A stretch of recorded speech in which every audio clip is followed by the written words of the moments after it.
வணக்கம் மாணவர்களே. இந்த வீடியோவில் 10ஆம் வகுப்பு கணிதம் அலகு 3 இயற்கணிதம் இதில் பயிற்சி 3ல் 8ல் 3வது கணக்கு பார்க்க போகிறோம். என்ன கொடுத்துருக்காங்க பாருங்க. கீழ்காணும் பல்லுறுப்புக்கோவைகள் முழு வர்க்கங்கள் எனில் m மற்றும் n இன் மதிப்புகளை காண்க. 2 பல்லுறுப்புக்கோவைகள் கொடுத்துருக்காங்க. இது வந்து முழு வர்க்கமாக இருக்கு. நம்ம என்ன கண்டுபிடிக்கணும்? m மற்றும் n இன் மதிப்புகளை நம்ம கண்டுபிடிக்கணும். கண்டுபிடிக்கலாமா?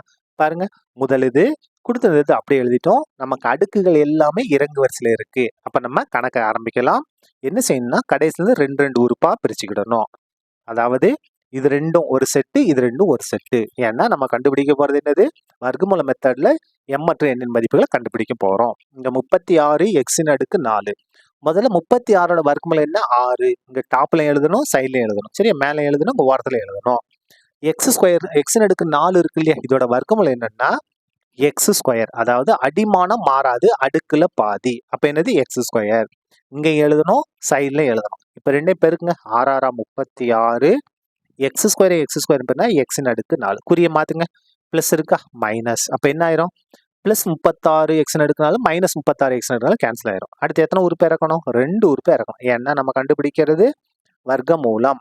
மைனஸ் 60 எக்ஸ் ன் அடுக்கு 3 பிளஸ் 61 எக்ஸ் ஸ்கொயர். இப்போ என்ன செய்யணும்? இங்க டாப்ல என்ன இருந்தாலும் சரி, 2 கொண்டு பெருக்கலாம். 6 இருக்கா? 2 கொண்டு பெருக்குனா 6 12 எக்ஸ் ஸ்கொயர்.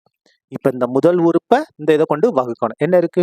மைனஸ் 60 எக்ஸ் அடுக்கு 3 வகுக்கிறோம். எதை கொண்டு? 12 எக்ஸ் ஸ்கொயரை கொண்டு. பாருங்க, 1 12 12 5 12 60. இந்த எக்ஸ் ஸ்கொயர் ஃபுல்லா கேன்சல் ஆயிரும். இங்க எக்ஸ் அடுக்கு 3ல அடுக்கு 3ல 2 குறைஞ்சி 1 வரும். அப்ப மைனஸ் 5 எக்ஸ் மைனஸ் 5 எக்ஸ். இங்க என்ன எழுதணும்? ஈவில் எழுதணும், இங்க சைட்ல எழுதணும். Minus 5 X. இப்ப பாருங்க, இந்த மைனஸ் 5 எக்ஸையும் இதையும் பெருக்கி உள்ள எழுதணும். பெருக்கலாமா? மைனஸையும் பிளஸையும் பெருனா மைனஸ் 5 12 60 எக்ஸையும் எக்ஸ் ஸ்கொயரும் பெருக்குனா எக்ஸின் அடுக்கு 3. மைனஸையும் மைனஸையும் பெருக்குனா பிளஸ் 5 25 எக்ஸ் எக்ஸ் எக்ஸையும் பெருக்குனா எக்ஸ் ஸ்கொயர். இப்ப பாருங்க, என்ன செஞ்சிடலாம்? குறிய மாத்துமா? மைனஸ் இருக்கு, பிளஸ் பிளஸ் இருக்கு, மைனஸ். இது கேன்சல் ஆகுமா? மைனஸ் 60 பிளஸ் 60 ஃபுல்லாவே கேன்சல் ஆயிரும். மைனஸ் 60 எக்ஸ் அடுக்கு 3 பிளஸ் 60 எக்ஸ் கேன்சல் ஆயிரும். இப்ப பாருங்க, 61 மைனஸ் 25 வேற வேற குறி. அப்ப கழிக்கணும் இல்லையா? அப்ப 11 11ல 5 கழிச்சா 6, 5 இருக்கும், 5ல 2 கழிச்சா 3 36. என்ன 36? பிளஸ் 36 தான் எக்ஸ் ஸ்கொயர். அடுத்த 2 உறுப்பு இறக்குங்க. Minus M X plus N இறக்கிட்டோமா? இப்ப பாருங்க, இங்க டாப்ல என்ன இருந்தாலும் சரி, எதை கொண்டு பெருக்கி எழுதணும்? 2 கொண்டு பெருக்கி எழுதணும். 6 எக்ஸ் ஸ்கொயர் 2 கொண்டு பெருக்குனா 12 எக்ஸ் ஸ்கொயர். மைனஸ் 5 எக்ஸா 2 கொண்டு போனா 2 10 எக்ஸ். இப்ப இந்த முதல் உறுப்பை கொண்டு வகுக்க போறோம். என்ன இருக்கு பாருங்க? முதல் உறுப்பு 36 எக்ஸ் ஸ்கொயர் இருக்கு. எதை கொண்டு வகுக்கணும்? 12 எக்ஸ் ஸ்கொயரை கொண்டு வகுக்கணும். X square cancel.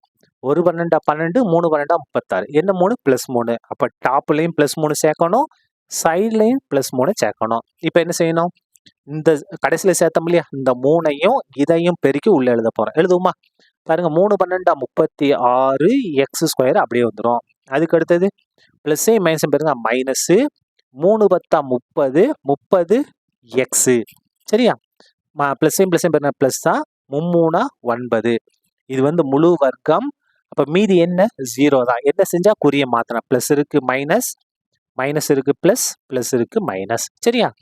இது வந்து மீதி 0. ஏன்னா கணக்குல முழு வர்க்கம்னு கொடுத்துட்டாங்க. நமக்கு என்ன வேணும்? m மற்றும் n இன் மதிப்புகள் வேணும். இங்க பாருங்க, எக்ஸோட கெழு மைனஸ் m. இதுல இருந்து எதை கூட்டணும்? இந்த எக்ஸோட கெழு 30 கூட்டினா 0. நம்ம மாத்தின குறியை தான் பார்க்கணும். அப்ப பிளஸ் 30. இது எதுக்கு சமமா இருக்கும்? 0வுக்கு சமமாக இருக்கும். இப்ப பாருங்க, minus m equal to plus 30. இங்க வந்தா மைனஸ் 30. மைனஸ் மைனஸ் கேன்சல் ஆயிருமா? அப்ப m ஈக்குவல் டு 30. எம்மோட மதிப்பை கண்டுபிடிச்சிட்டோம் இல்லையா? அடுத்தது என்னோட மதிப்பை கண்டுபிடிக்க போறங்க. பாருங்க, n மாறிலி உறுப்பு n. இங்க மாறிலி உறுப்பு பிளஸ் 9. ஆனா நம்ம மாத்திர குறியதை பார்க்கணும், மைனஸ் 9. அப்ப nல 9 கழிச்சா 0 வரும். nல இருந்து 9 கழிச்சா 0 வரும். அப்ப n ஈக்குவல் டு என்னது? பிளஸ் 9. அப்ப நமக்கு தேவையான எம்மோட மதிப்பு 30, என்னோட மதிப்பு 9. சரியா? முதல் இதை நம்ம முடிச்சிட்டோம். அப்படியே ரெண்டாவது பாத்துருமா? பாருங்க, ரெண்டாவது இது பாருங்க, கொடுத்து எடுத்து நம்ம அப்படியே எழுதிட்டோம். எக்ஸின் அடுக்கு 4 மைனஸ் 8 எக்ஸின் அடுக்கு 3 plus MX plus nx plus 16. இப்போ இதுல பாருங்க நம்ம கண்டுபிடிக்க வேண்டிய நடுவில் வந்து இருக்கு. நமக்கு எப்படி இருக்கும்? ஒன்று கடைசியில் இருக்கும், இல்லை முதல்ல இருக்கும். முதல்ல இருந்துச்சுன்னா என்ன செய்வோம்? அப்படியே மாற்றி எழுதிடுவோம். இங்கே நடுவில் இருக்கு, ஒன்றும் செய்ய முடியாது. எப்பயும் போல நம்ம இது பண்ணலாம், ஈஸியாக நம்ம கணக்கு முடிச்சிடலாம். பாருங்க முதல்ல கடைசியில் 2 உறுப்பா பிரிச்சிருமா? இது ஒரு செட்டு, இது ஒரு செட்டு. மிச்சம் இருக்கிறது எக்ஸின் அடுக்கு 4. இதுக்கு நம்ம வர்க்கமெல்லாம் எடுக்க போறோம். அடிமானம் மாறாது, அடுக்குல பாதி எக்ஸ் ஸ்கொயர் எக்ஸ் ஸ்கொயர். இங்க மேலே எழுதணும், சைட்லையும் எழுதணும். சரியா? பாருங்க எக்ஸின் அடுக்கு 4ஓட வர்க்கம்ல எக்ஸ் ஸ்கொயர். இது ரெண்டையும் பெருக்கி எழுத போறோம். எக்ஸ் ஸ்கொயரையும் பெருக்குனா எக்ஸின் அடுக்கு 4. இப்போ என்ன செய்ய போறோம்? குறிய மாத்துங்க. மைனஸ் என்ன ஆயிரும்? பிளஸ் எக்ஸின் அடுக்கு 4 மைனஸ் எக்ஸின் அடுக்கு 4 கேன்சல். அடுத்து எத்தனை உறுப்பு இறக்கணும்? 2 உறுப்பு இறக்கணும். மைனஸ் 8 எக்ஸின் அடுக்கு 3 பிளஸ் எம் எக்ஸ் ஸ்கொயர் சரியா? இப்போ பாருங்க டாப்ல என்ன இருந்தாச்சு 2 கொண்டு பெருக்கிடுங்க. எக்ஸ் ஸ்கொயர் இருக்கா? 2 கொண்டு பெருக்குனா 2 எக்ஸ் ஸ்கொயர். இந்த முதல் உறுப்பை கொண்டு வகுக்கணும். மைனஸ் 8 எக்ஸின் அடுக்கு 3 பை 2 எக்ஸ் ஸ்கொயர். இந்த முதல் உறுப்பு பை இது. இப்போ பாருங்க 2 4 2 8 எக்ஸ் ஸ்கொயர் ஃபுல்லாக கேன்சல் ஆயிரும். அங்கே அடுக்கு 3 இருக்கா? இங்கே 2 தடவை இருந்துச்சு. இந்த 3 தடவையில் 2 தடவை குறைஞ்சி 1 தடவை மட்டும். அப்போ மைனஸ் 4 எக்ஸ். இங்கேயும் எழுதணும் மைனஸ் 4 எக்ஸ். இப்போ என்ன செய்யணும்? கடைசியில் நம்ம சேர்த்தோம் இல்லையா மைனஸ் 4 எக்ஸ். மைனஸ் 4 எக்ஸையும் இதையும் பெருக்கி உள்ளே எழுத போகிறோம். ப்ளஸ்ஸையும் மைனஸையும் பெருக்கா மைனஸ் 4 2 8 எக்ஸையும் எக்ஸ் ஸ்கொயர் பெருக்குனா எக்ஸின் அடுக்கு 3. அதுக்கு அடுத்து பாருங்க மைனஸையும் பெருக்குனா ப்ளஸ்ஸு. அதுக்கு அடுத்தது நாங்க 16. இங்கே ஒரு எக்ஸ் இங்கே ஒரு எக்ஸ் பெருக்குனா என்ன வந்துடும்? X square. குறிய மாற்றுங்க. ப்ளஸ்ஸு இங்கே மைனஸ். சரியா? இந்த இடத்துல பாருங்க நமக்கு எது கேன்சல் ஆகும்? மைனஸ் 8 எக்ஸின் அடுக்கு 3 மாற்றின குறி ப்ளஸ் 8 கேன்சல் ஆயிருமா? இந்த இடத்துல பாருங்க M X square minus 16 X square. இது நம்ம அப்படியே எழுதுறோம் பாருங்க. எப்படி எழுதுறோம் பாருங்க? M minus 16 into X square. இது நம்ம கழிச்சு எழுத முடியாது, அப்படியே தான் எழுதணும். என்ன இருக்கு? M X square minus 16 X square. X square பொதுவாக இருந்துச்சா, அதை எடுத்து வெளியே எழுதிட்டோம். அப்போ எம் மைனஸ் 16 இன்ட்டு எக்ஸ் பொதுவாக இருந்தீங்கன்னா உள்ள பெருக்கி பாருங்க. M X square minus 16 X வந்துடும்.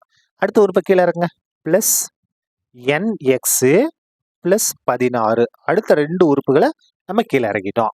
இப்போ பாருங்க, இப்போ என்ன செய்வோம்? இங்க டாப்ல என்ன இருந்தாலும் சரி, எதை கொண்டு பெருக்கி எழுதும்? 2 கொண்டு பெருக்கி எழுதுமா? எக்ஸ் ஸ்கொயர் இருக்கு, ஒரு எக்ஸ் 2 கொண்டு பெருக்குனா 2 எக்ஸ் ஸ்கொயர் மைனஸ் அப்படியே வந்துடும். 4 எக்ஸை 2 கொண்டு பெருக்குனா 8 எக்ஸ். இப்போ பாருங்க இந்த இடத்துல ஒரு சின்ன சிக்கல் என்ன அப்படின்னா, இந்த முதல் உறுப்பை கொண்டு வகுப்போம். வகுக்கும் போது இங்க பாருங்க எம் இருக்கு, கரெக்டான ஆன்சர் நம்ம கொண்டு வர முடியாது. அப்ப என்ன செய்யணும் அப்படின்னா, ஈஸியா அந்த கடைசியில இருக்கு பாருங்க, கடைசி உறுப்பு 16 இருக்கா, அதனுடைய வர்க்கமூலத்தை மட்டும் நம்ம எடுத்துக்கிட்டா போதும். இது நம்ம பார்த்த அனைத்து வர்க்கமூல கணக்குகளுக்கும் செட் ஆகும், கரெக்டா தான் இருக்கும். நீங்க வேணா நம்ம இதுக்கு முன்னால பார்த்த கணக்குல செக் பண்ணி பாருங்க. இந்த கடைசி உறுப்போட வர்க்கமூலம் எடுத்துக்கிட்டா நம்ம கணக்கு ஈஸியா முடிஞ்சிடும். 16 இருக்கா, 16ஓட வர்க்கமூலம் என்ன? 4. என்ன 4? +4. அப்போ டாப்லையும் +4 சேர்க்கணும், இங்கேயும் +4 சேர்க்கணும். அவ்வளவுதான், முடிஞ்சிச்சு. நம்ம ஈஸியா கணக்கு முடிச்சிடலாம் பாருங்க. இப்போ என்ன செய்யணும்? லாஸ்டா சேர்த்த இந்த 4 இதை கொண்டு பெருக்கி எழுத போறோம். எழுதுவோமா? பாருங்க, 4 2 8 எக்ஸ் ஸ்கொயர். அதுக்கு அடுத்து பாருங்க 4 இங்க பிளஸ் இங்க மைனஸ், பிளஸ் மைனஸ் பண்ண மைனஸ், 4 8 32 எக்ஸ். அதுக்கு அடுத்து பாருங்க +4 +4 4 4 பெருக்குனா 16. குறிய மாத்துவோமா? பிளஸ் இருக்கு மைனஸ், மைனஸ் இருக்கு பிளஸ், பிளஸ் இருக்கு மைனஸ். நமக்கு ஆன்சர் என்ன? கண்டிப்பா 0 தான். ஏன் 0? இது முழு வர்க்கம். நம்ம என்ன கண்டுபிடிக்கணும்? எம் மற்றும் எண்ணின் மதிப்புகளை கண்டுபிடிக்கணும். இந்த இடத்துல பாருங்க, எக்ஸ் ஸ்கொயரோட கெழு எம் மைனஸ் 16, இங்க எக்ஸ் ஸ்கொயரோட கெழு 8. அப்ப இதுல இருந்து 8 மைனஸ் பண்ணா நமக்கு 0. அப்ப என்ன செய்யணும்? -8. நமக்கு கடைசி ஆன்சர் என்ன? 0. சரியா? அதே மாதிரி இங்க வாங்க, எக்ஸ் ஸ்கொயரோட கெழு என்ன, இது கூட என்ன செய்யணும்? இந்த எக்ஸ் ஸ்கொயர் எக்ஸோட கெழு இருக்கா, இங்க எக்ஸோட கெழு என்ன. சரியா? இந்த இடத்துல எக்ஸோட கெழு என்ன, இங்க எக்ஸோட கெழு என்ன இருக்கு? +32. மாத்திர குறியதான் பார்க்கணும். அப்ப +32. இது ரெண்டையும் சுருக்குனா நமக்கு ஆன்சர் என்ன? 0. இப்ப பாருங்க, n ஈக்குவல் டு இது +32, வலது பக்கம் வந்தா -32. என்னோட மதிப்பை நம்ம கண்டுபிடிச்சிட்டோம். இப்ப எம் கண்டுபிடிப்போம் பாருங்க. எம் அப்படியெல்லாம் வலது பக்கம் கொண்டு வாங்க.